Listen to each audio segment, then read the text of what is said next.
sama-sama tayong magiging karakli.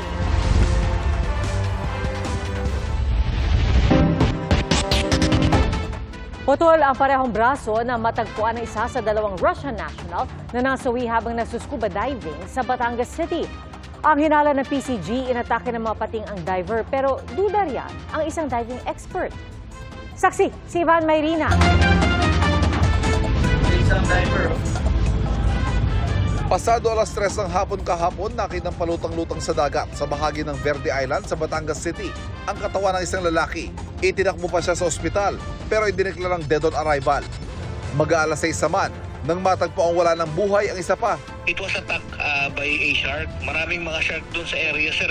So, ginawa nung tropa, inikot-ikutan nila, sir, para ma-prevent na wag i-attack talaga, sir. But nung na-retrieve nila yun, sir, fortunately, he lost his both arms. Both arms yung wala na, sir. Ang dalawang nasawi, mga Russian national na bahagi ng isang grupo na nag-scuba diving sa lugar. Kita sa kuhang ito kahapon ang malakas sa undercurrent sa lugar.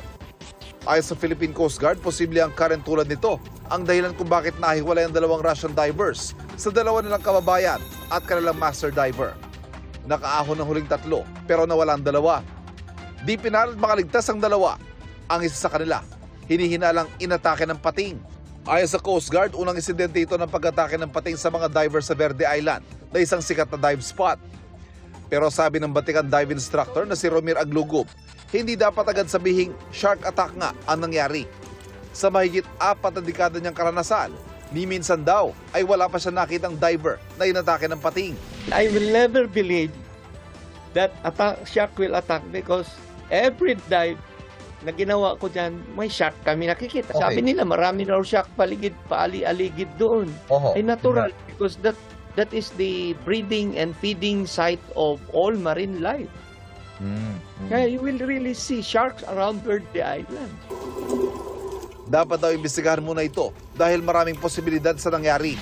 Baka yun because of strong current waves, hinampas-hampas na yun sa corals kasi sa lakas doon, talagang magkakalasog-lasog ang katawan mo. Yung mga expert pwede magsabi kung yung wound ba is caused by bite marks or by sharp objects na slash or na sugatan dahil sa mga sharp edges of stones. Maring magdulot lang daw ito ng takot sa isang pinagmamalaking dive site sa bansa. Iniimbestigahan na ng Coast Guard Batangas ang insidente. Pinag-iingat muna nila mga dive resort at pinasusunod sa mahigpit na safety protocols habang bumubuo ng mga posibleng polisiya para iwasang maulit ang trahedya. Nasa ospital pa sa Batangas City ang labi ng unang natagpo ang diver habang dinalang labi ng ikalawa sa isang punerarya sa Puerto Galera sa Oriental Mindoro kagabi. Doon din tumutuloy ang mga nakaligtas na turista. Nakikipag-ugnayan naman ang embahada ng Russia sa mga otoridad sa Pilipinas, gayon din sa medical institutions kung saan dinala ang mga labi ng mga biktima. Hinahanap na rin daw nila ang mga kaanak ng dalawang nasawi. Para sa GMA Integrated News, ako si Ivan Mayrina, ang inyong saksi. Bago sa saksi, may rollback sa presyo ng LPG bukas, unang araw ng Marso. Ayon sa Petron, piso at 20 sentimo ang tapyas sa kada kilo ng kanilang LPG. Katumbas po ito ng 13 piso at 20 sentimo na bawas presyo sa kada regular na tangke. Posible rin ang rollback sa presyo ng produktong petrolyo sa susunod na linggo. Base sa 4-day trading, 70 sentimo hanggang mahigit piso ang inaasahang rollback sa kada litro ng gasolina at diesel. Hanggang piso at 50 sentimo naman sa kerosene. Hinihinalang pinatay sa loob mismo ng luxury van ang driver na dinukot o nang dinukot na estudyanteng Chino na pinutulan pa ng daliri. Saksi, si Ian Cruz. May dent o UP sa likod ng luxury van na ito na pag-aari ng 14 anyos sa estudyanteng kidnap victim. Tugma ito sa sinabi ng ina ng biktima sa isang panayam na may bumanggas sa sakyan ng anak matapos siyang sunduin ang kanilang driver mula sa kanyang paaralan sa Taguig at bago siya dukutin. Basag din ang monitor sa dashboard at tanggal ang digital rearview mirror na naglalaman ng storage device ng mga kamera ng sasakyan. Naiwan lang ang kableng dating nakakabit dito. Bago matagpuan ng estudyanteng Chino, unang natagpuan ang van sa San Rafael, Bulacan noong February 21. Kasama ang driver nitong nakadapa sa sahig sa likod ng driver's seat. Nasa likod umano ng lalaki ang kanyang mga kamay pero wala namang tali. May marka umano siya ng bigti sa lieg at may wire na natagpuan ang mga otoridad. May saksak din sa ulo at tagiliran ng biktima. Sa tingin ng mga pulis, sa loob ng sasakyan pinatay ang driver. Yung amount po ng blood dun sa floor is parang dun po talaga siya tumulo. Posible rin daw na patay na ang lalaki nang mabilisang iwan sa lugar ang van. Sa lugar na ito, sa gilid ng punong kamatsile, hinabandona ang isang luxury van kung saan natagpo ang patay ang isang lalaki na driver ng nasabing van. Itong lugar na ito sa Barangay Kaingin dito sa San Rafael, Bulacan ay 100 meters lamang ang layo mula sa bypass road na nagsisilbing daanan mula North Luzon Expressway patungo ng norte. Malamang daw ay kabisado ng mga suspect ang lugar at posibleng madilim na nang abandonahin nila ang van. Ilan pa sa mga nakuhang ebidensya ng San Rafael Police ang 3 upper athletic uniform ng PNP at 2 pang-ibabang uniforme. Tugma rin ito sa sinabi ng ina ng estudyante na nakadamit pang pulis ang mga dumukot sa kanyang anak. Nakakalat na po siya eh. Dito po, meron po dito sa second row, tsaka meron din po dun sa third row. Yung pants po sa third row seat na namin nakita. Ayon sa ina ng dinukot na Chinese, ang kanilang driver ay dati umanong nagtrabaho sa casino sa Clark at madalas ipinapakita ang kotse at tirahan sa social media, kaya posibleng naging target ng masasamang loob. Nakalabas na sa ospital ang estudyante na pinutulan pa ng daliri ng mga dumukot sa kanya. Patuloy ang pagtugis sa mga kidnapper, kabilang ang person of interest na si Wang Danyu alias Baolong.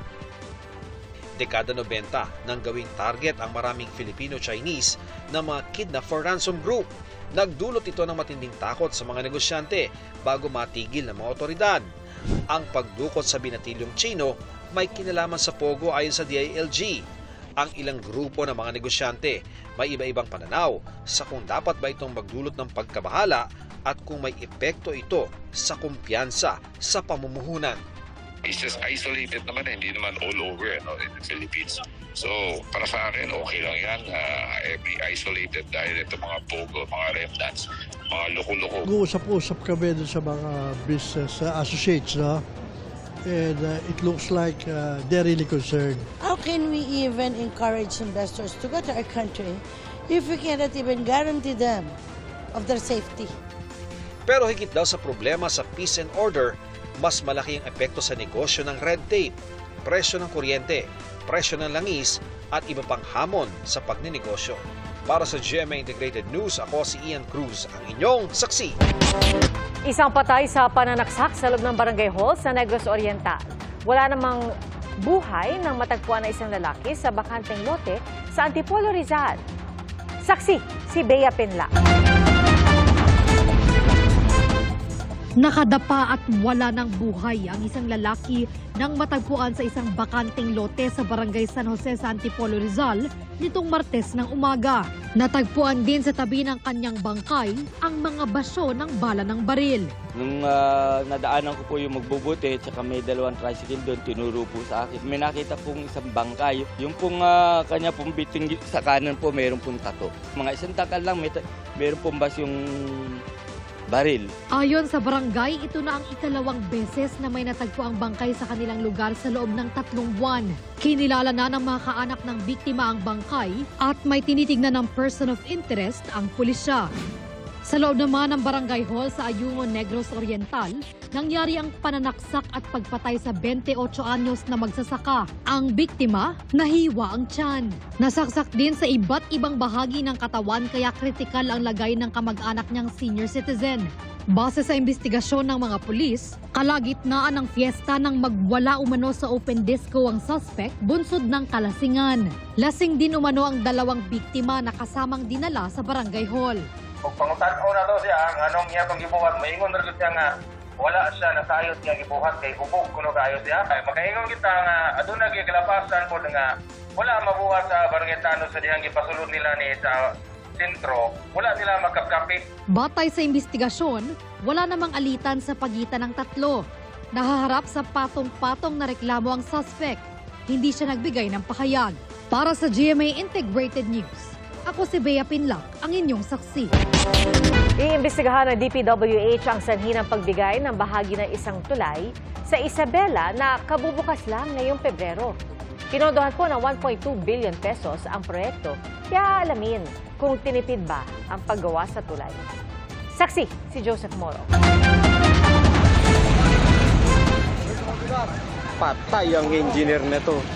Tila nakabitin ang truck sa pagkakaumang matapos bumigay ang kaputol ng Kabagan Santa Maria Bridge sa Isabela na daraanan nito bandang alas 8 kagabi. May nadamay ring 2 SUV at isang scooter. 6 ang sugatan kabilang ang 8 taong gulang na cancer survivor. Napadian ko ng binti. The rest, minor injuries lang naman po, cuts and bruises. Hanggang kanina nang magkaliwanag, nakahambalang pa rin ang truck at ang mga karga nitong graba. Sa tabi nito ang mga nadamay na sasakyan. Kanina, sumuko ang driver ng truck na di agad nahagilap kagabi ayon sa Kabagan Police. Hindi hinarap sa media ang driver pero sabi niya sa pulisya na takot lamang siya kaya tumakas kagabi. 1.2 billion pesos ang ginastos sa tulay na binuksan nito lamang Pebrero para sa light vehicles. Ayon sa DPWH, sila hindi kinaya ng tulay ang truck na may bigat na 102 tons. Halos doble ng 45 tons na itinakda ng batas ng maximum na kapasidad ng kahit anong tulay sa bansa. So ang ginawa natin ngayon, sir, yung bato mismo, tinatest natin para makuha natin yung actual na specific gravity ng boulders mismo, sir, para totoo po siya. Magsasagawa ng investigasyon ng DPWH at gusto nilang malaman kung may iba pang posibleng sanhi ng pagbagsak ng bahagi ng tulay. Posibleng imbestigahan din ang kontraktor nito at kung tinipid ba ang tulay. Lahat po yung aspeto na yun, sir, ay tinitingnan po natin, sir. May nakausap kami sa kumpanya pero hindi niya siya ang otorisadong magbigay ng pahayag. 2014, sinimula ng konstruksyon ng tulay pero natitigil dahil sa hindi regular na pagpondo sa proyekto. Niretrofit pa ito noong March 2023 para patibayin ang ilang bahagi alinsunod sa updated design code ng DPWH. Para sa GMA Integrated News, ako si Joseph Morong, ang inyong saksi. Mga kapuso, maging una sa saksi. Mag-subscribe sa GMA Integrated News sa YouTube para sa iba't ibang balita.